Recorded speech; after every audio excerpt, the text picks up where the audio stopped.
conversation and answer questions 1 to 6. Hello, Flagstone. Oh, hello. Is that Flagstone Properties? Yes, that's right. Flagstone here. How can I help you? Hello. I'm ringing just to make inquiries about renting a house. My name's John Anderson. Yes, Mr. Anderson. What sort of thing were you looking for? 2-bedroom house with garden. Well, yes, sir, that shouldn't be any problem. Just to let you know that our the main areas we deal with are the city centre itself. City centre, uh-huh. And the north suburbs. Oh, well, we were most interested in the northern areas, actually. Right, yes. What sort of price were you thinking of?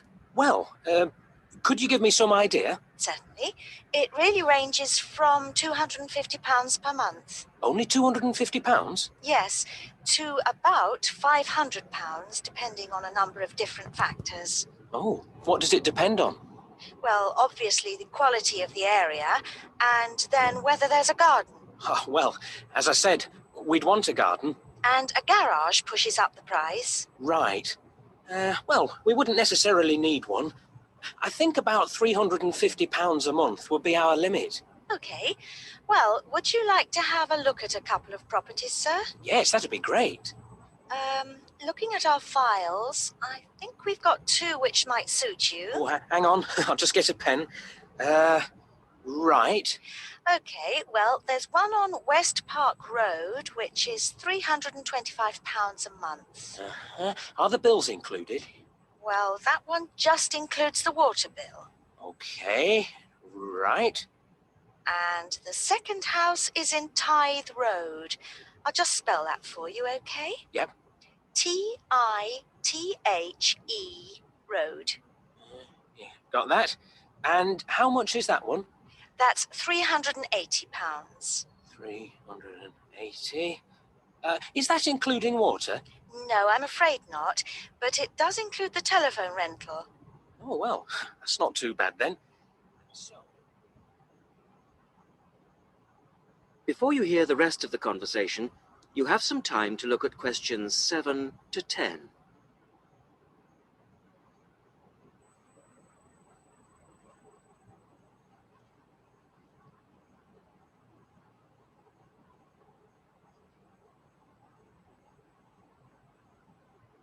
Now listen and answer questions 7 to 10. So when would you be available to see them? well, I'll be in town next week, say Thursday. No, I'm sorry, we don't have any availability for Thursday. How about Wednesday afternoon? Okay. That's fine. Would 5 be okay? Yes, fine. 5 o'clock it is. Just come to the Flagstone offices. Oh, before I forget, what sort of things do I need to get done to rent with you? Well, the most important thing is a letter from your bank. No problem. And then a reference letter from your employer. Yes, that's okay. Great. And then we would need you to give 2 weeks' notice of moving in. Right, 2 weeks notice. And what about a deposit? That's 1 month's rent, whatever the amount is. Okay, 1 month. Is that it? No, sorry, one more. You will have to pay for the contract. Oh, yes, I'd forgotten about that. Okay, fine. So I'll start arranging those, and I'll see you next week. Yes. Thanks very much. Bye. Goodbye.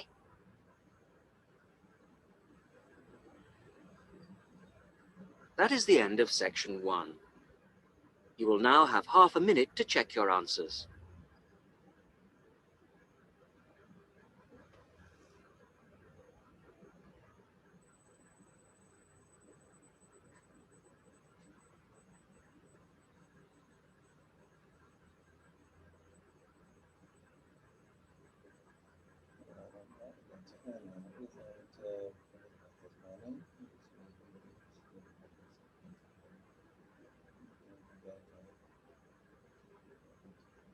Now turn to section 2.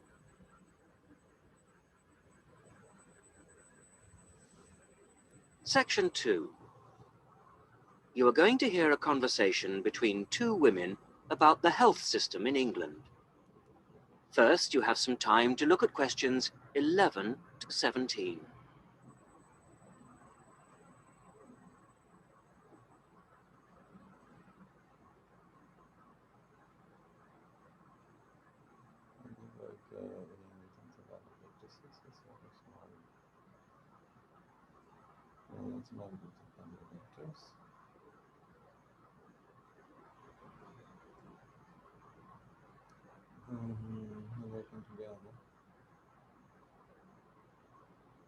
Now listen to the first part of the conversation and answer questions 11 to 17. Hello, Mrs. Sutton. Come in. How are you settling in next door? Have all your things from Canada arrived yet? I thought I saw a removals van outside your house yesterday afternoon. Yes, they came yesterday. We spent all day yesterday arranging them. It's beginning to feel a bit more like home now. Oh, that's good. Look, come in and sit down. Are you all right? You look a bit worried. Well, I am a bit. I'm sorry to bother you so early, Mrs. Smith, but I wonder if you could help me. Could you tell me how I can get hold of a doctor? Our daughter, Anna, isn't very well this morning, and I may have to call somebody out. She keeps being sick, and I am beginning to get a bit worried. I just don't know how the health system works here in England. All I know is that it's very different from ours back in Canada. Well, I don't know really where to start. Let me think. Well, the first thing you have to do is find a family doctor. Mm-hmm. Sometimes we call them general practitioners as well. Right. And register with him or her. If you live here, you've got to be on a doctor's list. If you're not, things can be a bit difficult. Nobody will come out to you if you're not registered. Anyway, they work in things called practices, sort of small groups of family doctors all working together in the same buildings. Now, what you've got to do this morning is register with one of them. There are 2 practices near here, so we're quite well off for doctors in this part of Manchester. There's the Dean End Health Centre, about 10 minutes walk away. And there's another practice in South Hay. That's about 5 minutes away, going towards the town centre. We're registered at the Dean End one, but they're both okay. There are about 6 doctors in our practice and 4 in the other, so ours is quite big in comparison, and the building and everything's a bit more modern. South A is a bit old-fashioned, but the doctors are okay. Their only problem is that they don't have a proper appointment system. Sometimes you have to wait for ages there to see someone. Anyway, you go to the receptionist in whichever health centre and ask her to register you with a doctor there. You have to fill in a form, but it doesn't take long. Ours is called Dr. Jones, and we've been going to him for years, ever since we moved here 15 years ago. I wouldn't say he's brilliant, but I suppose he's all right, really. We're used to him now. They say he's very good with elderly people, but he does tend to get a bit impatient with children. Listen, the one who's supposed to be really good with small children is Dr. Shaw. I've heard lots of people say that. She's young and she's got small children of her own, so you could try registering with her. And if her list's full, I heard somebody say the other day that there's a really nice young doctor at South Hay, a Dr. Williams.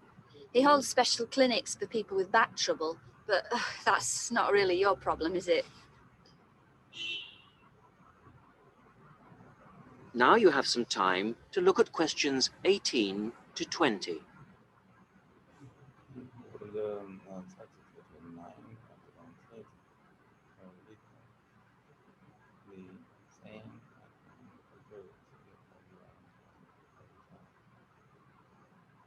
Now listen to the rest of the conversation and answer questions 18 to 20. If you want a doctor to visit you at home, you have to ask for a home visit. You're supposed to do that before 10:30 in the morning, but obviously if it's an emergency, you can phone at any time, night or day. It might not be your doctor that comes, though. It's quite often one of the other doctors in the practice. It doesn't really seem to make much difference. Otherwise, you make an appointment to see your doctor at the health centre. You usually get seen the same day. Not always, of course, but usually, as I say. The whole surgery is between 9 and 11:30 every weekday, and from 4 to 6:30 Monday to Thursday. Saturdays are only for emergencies. When the doctor sees you, he gives you a prescription. He writes what medication you need on it, and you take it to a chemist shop. There's one opposite the centre. If it's for a child under 16, you don't have to pay. So if it's for Anna, there's no problem. The same thing goes if you're unemployed or retired, or if you're pregnant. Just as well, because it's not cheap. You pay the same price for each item the doctor has prescribed. At the moment, it's something like £5 per item. So you pay for the medication, but the consultation with the doctor doesn't cost you anything. It's completely free as long as you're a resident here. You're going to be here for 3 years, aren't you? So, well, there shouldn't be any question of you paying anything to see the doctor. So that's one less problem to worry about. Look, Mrs. Sutton, if you want, I'll sit with your daughter for half an hour if you want to go down to the health centre to register. It's no trouble, really, don't worry. Are you sure you wouldn't mind? That would really help me a lot. I'll ask them if they can send someone round later to see Anna. I think I'll try the Dean End Centre. Good idea. Don't worry about Anna. Right. I'll be back as soon as I can.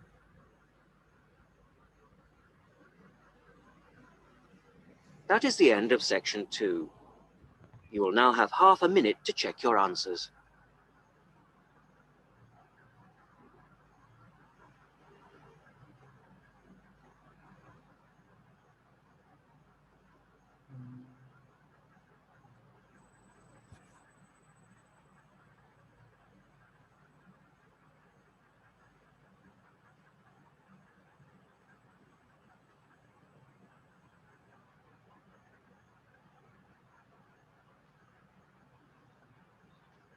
Now turn to section 3.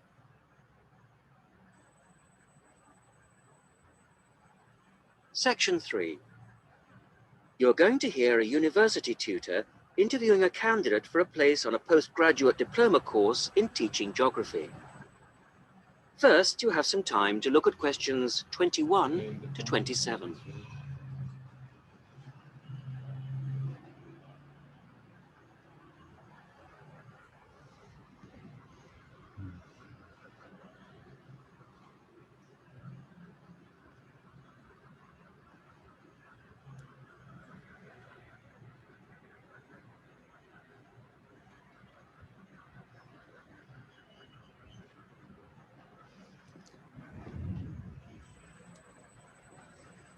Now listen carefully to the first part of the interview and answer questions 21 to 27. Hello. Jonathan Briggs, isn't it? Yes, that's right. Do come in and sit down. Thanks. Right. Well, Jonathan, as we explained in your letter, in this part of the interview, we like to talk through your application form, your experience to date, etc. And then in the second part, you go for a group interview. Group interview. Yes, I understand. So, your first degree was in economics. Yes, but I also did politics as a major strand. And you graduated in 1989. And I see you've been doing some teaching. Yes, I worked as a volunteer teacher in West Africa. I was there for almost 3 years in total, from 1990 to 1992. How interesting. What organisation was that with? It's not one of the major ones. It's called Teach South. Oh, right. Yes, I have heard of it. It operates in several African countries, doesn't it? And what kind of school was it? A rural cooperative. Oh, a rural cooperative. How interesting. And what did you teach? A variety of things in different years. I did, with forms 1 to 3, mainly geography, and some English with form 5. Then in my final year, I took on some agricultural science with the top year. That's Form 6. Right. Quite a variety then. I also ran the school farm. How interesting. Before the interview continues, you have some time to look at questions 28 to 30.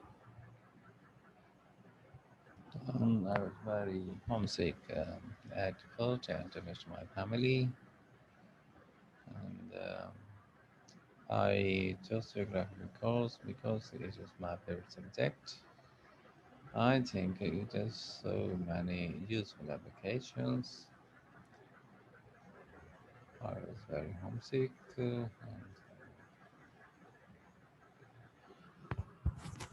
Now listen to the rest of the interview and answer questions 28 to 30.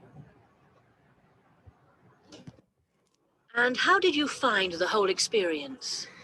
I'll be honest with you. At the end of the first year, I really wanted to leave and come home. Oh, why was that? Well, I was very homesick at first and missed my family. Oh, yes, I can understand that. And I also found it frustrating to have so few teaching resources. But I did decide to stay, and in the end I extended my tour to a third year. Right. Things must have looked up then. Yes, we set up a very successful project, breeding cattle to sell locally. Really? And then, after a lot of hard work, we finally got funds for new farm buildings. And you wanted to see things through. Uh-huh. And that's why you want to train to teach geography. Yes. I've had a couple of jobs since then, but I now realize I like teaching best. And I chose geography because it's my favorite subject. And also because I think it has so many useful applications. Well, you certainly have had some interesting work experience. I'll ask you now to go on to the next stage.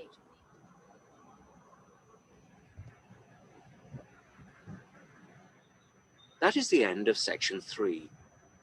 You will now have half a minute to check your answers.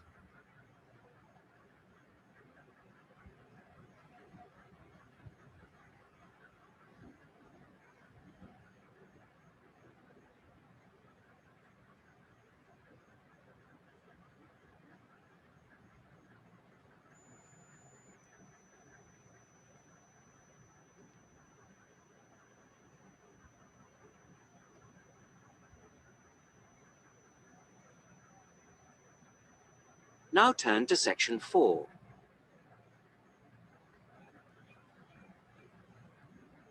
Section 4. You are going to hear a radio talk on back pain given by Dr. Paula Clayburgh of Liverpool's Wilton Clinic. First, you have some time to look at questions 31 to 40. About 250,000 people are incapacitated with back pain every day. Osteoporosis, which I personally believe to be a major cause of problems for women. At our clinic, we are beginning to realize the unique benefits of relaxation therapy.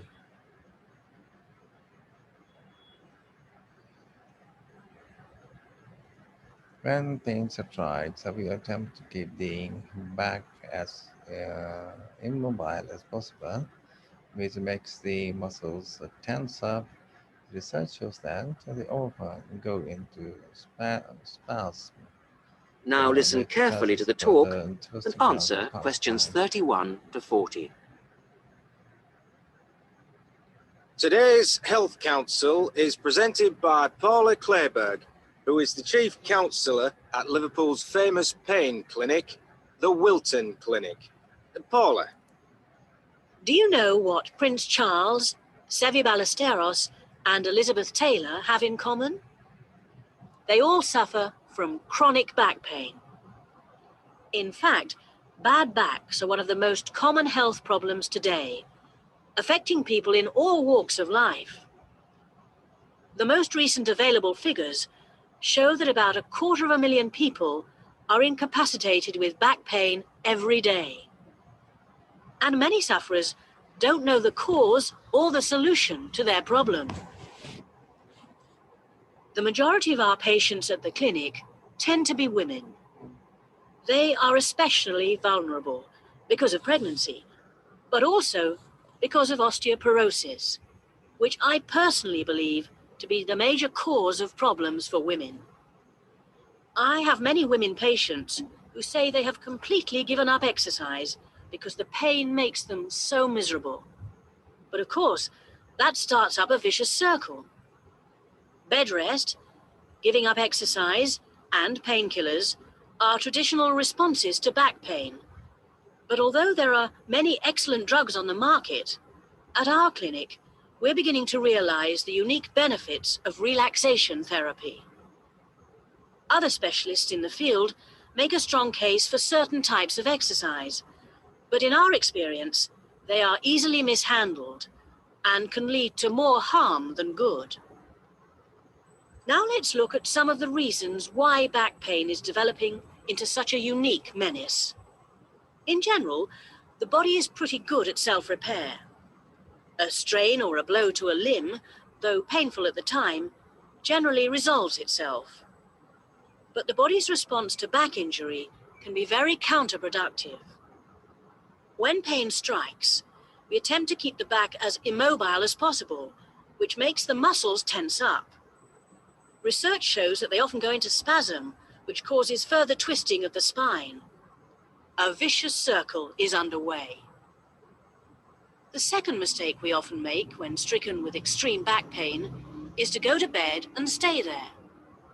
Although at the clinic, we recognize that a short rest in bed can be helpful, up to 2 days, any longer makes our back muscles become weaker and unable to hold up our spine. The pain, therefore, becomes worse. Another problem is being overweight. Anyone a stone or more overweight who already has back pain is not doing himself any favors. Though it won't actually set it off in the first place, the weight will increase the strain and make things worse. The British diet could be partially to blame for the increase in back pain. Over the last 10 years, the average weight of men has risen by 11 pounds and of women by 9 pounds. So much for the causes and aggravations of pain. But what can we do to help? There are many ways in which simple day-to-day care can make all the difference. The first point to watch, of course, is weight. If you are overweight, a diet will make all the difference. Also, studies have shown that just 1 hour sitting in a slouched position can strain ligaments in the back, which can take months to heal. At the clinic, we have come to the conclusion that the major cause of the problem is not with the design of chairs, as some have suggested, but in the way we sit in them. It can be useful to get special orthopedic chairs, but remember, the most important improvement should be in our posture. Another enemy of your back is, of course, your beds. If your bed doesn't give enough support, back muscles and ligaments work all night trying to correct spinal alignment, so you wake up with a tired, aching back. Try out an orthopedic mattress or a spring-slatted bed. Research shows that both can be beneficial for certain types of back pain. Another hazard for your back are the shock waves which travel up your spine when you walk, known as heel strike. A real find for our patients has been the shock-absorbing shoe insert, a cheap but very effective solution. And you might be better off avoiding shoes with heels higher than 1.5 inches. Though absolutely flat shoes can be a solution for some, others find their posture suffers. Finally, a word about the state-of-the-art relief, the TENS machine. A small battery-powered gadget which delivers subliminal electrical pulses to the skin. Our experience indicates that your money is better spent on the more old-fashioned remedies.